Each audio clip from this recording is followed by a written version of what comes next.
Jillian Vicencia o Andrea Brillantes, sino ba talaga sa dalawa ang dahilan sa hiwalayang Catherine Bernardo at Daniel Padilla?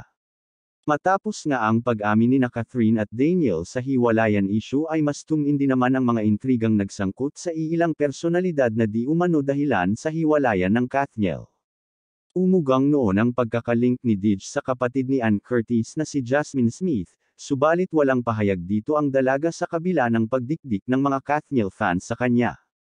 Tahimik din naman si Deej sa isyong ito hanggang sa nawala na lang. Subalit sa kainitan ng hiwalayan ay muling nanambalik at napagtagpi-tagpi ng netizen ang mga kwento lalo pa na may kumakalat na audio recording sa pagitan ni Daniel Padilla at Sam Concepcion kung saan pinag-uusapan nila si Jasmine at tila labis ang pagkabighani ni Deej dito. Namatay man ang issue noon subalit hindi imposible na isa lamang si Jasmine Smith sa mga naging babae ni Deej. Wala pa namang pahayag si Jasmine ukol dito at tila hindi na ito makikisawsaw sa issue. Isa pang tinuturong dahilan ay ang baguhan na si Jillian Vicencia, nakasama si Jillian sa pelikulang Too Good to Be True, na pinagbibidahan ng Kathniel at may shooting location pa ito sa Spain. Noon pa man daw ay may intimate relation na ang dalawa ngunit ngayon lang ito sumabog dahil di umano sa leak conversation na kumalat sa social media. Ayon sa convo, inilarawan daw ni Jillian ang sukat ni Deej at kinuwento niya ito kay Sue Ramirez na ikinwento naman ni Sue kay Sofia Andres na close friend ni Catherine.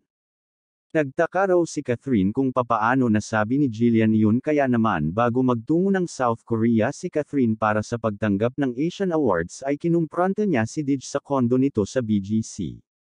Hiningi daw at titingnan ni Catherine ang cellphone ni Deej ngunit tumanggi daw si Deej na hindi naman daw ito tumatanggi noon. Nagbanta daw si Catherine na makikipaghiwalay kung hindi ibibigay ang cellphone, ibinigay naman daw ni Deej sabay sabi na mayroon daw cheating conversation sa phone. At doon daw napatunayan ni Catherine na totoo ang sinabi ni Sofia sa kanya. Sa pahayag naman ni Jillian Vicencia ay hindi ito inamin at hindi rin itinanggi ang issue. Ayon sa kanya, "Hello everyone. People been so harsh to me lately, about the Kathniel issue. I will not confirm anything whether the issue is true or not but all I can say is my conscience is clear, Anya. I want Catherine or the management to be the one to confirm the rumors about me and DJ. As of now let's not spread hatred, but spread kindness," dagdag niya. Sa hiwalay na post, sinabi ni Jillian na, "Wag niyo po ako idamay dito, hindi po totoo. Bigyan naman po natin sila ng respeto." Samantala, mas maugong ang isyu tungkol kay Andrea Brillantes, kung saan ay nakikipag-inuman daw si Deej sa kanya at may naganap na one-night stand. Pero 2 linggo na raw ang nakalipas na maghiwalay sila ni Catherine bago pa ang nangyari sa kanila ni Blythe. Hindi naman nagbigay ng direktang sagot si Andrea ukol sa issue. Subalit bukang bibig ni Andrea noon pa man na crush niya si Deej at kung magkakaroon man daw siya ng boyfriend ay ala Daniel Padilla daw. Kaya naman ang gagalaiti ang Kathniel fans at binombo ng husto si Andrea ng bashing. Hindi rin naman kasi maiiwasan dahil sa mga nakaraang issue ni Blythe simula pa kina Seth Fedilon at Francine Diaz at ang kamakailan ay kay Richie Rivero.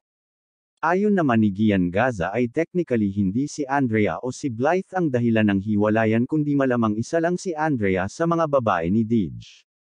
Ilang buwan na pala na magkahiwalay ang dalawa at bago pa nito ay makailang beses na rin daw nagkahiwalay at nagkabalikan ang dalawa.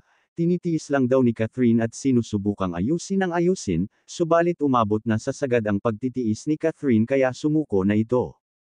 Gayunpaman, walang masamang tinapay na sinabi si Catherine kay Deej bagkus naging grateful pa ito sa mahigit 1 dekada na naging karelasyon si Daniel Padilla. Sa sitwasyong ito ay mas nakakahigit ang simpatsya ng netizen kay Catherine kumpara kay Daniel. Kung ano man ang totoo sa mga ito ay tanging nasa sirkulasyon lang nila ang nakakaalam at baka isang araw bigla na lang sasambulat ang buong katotohanan. Abangan.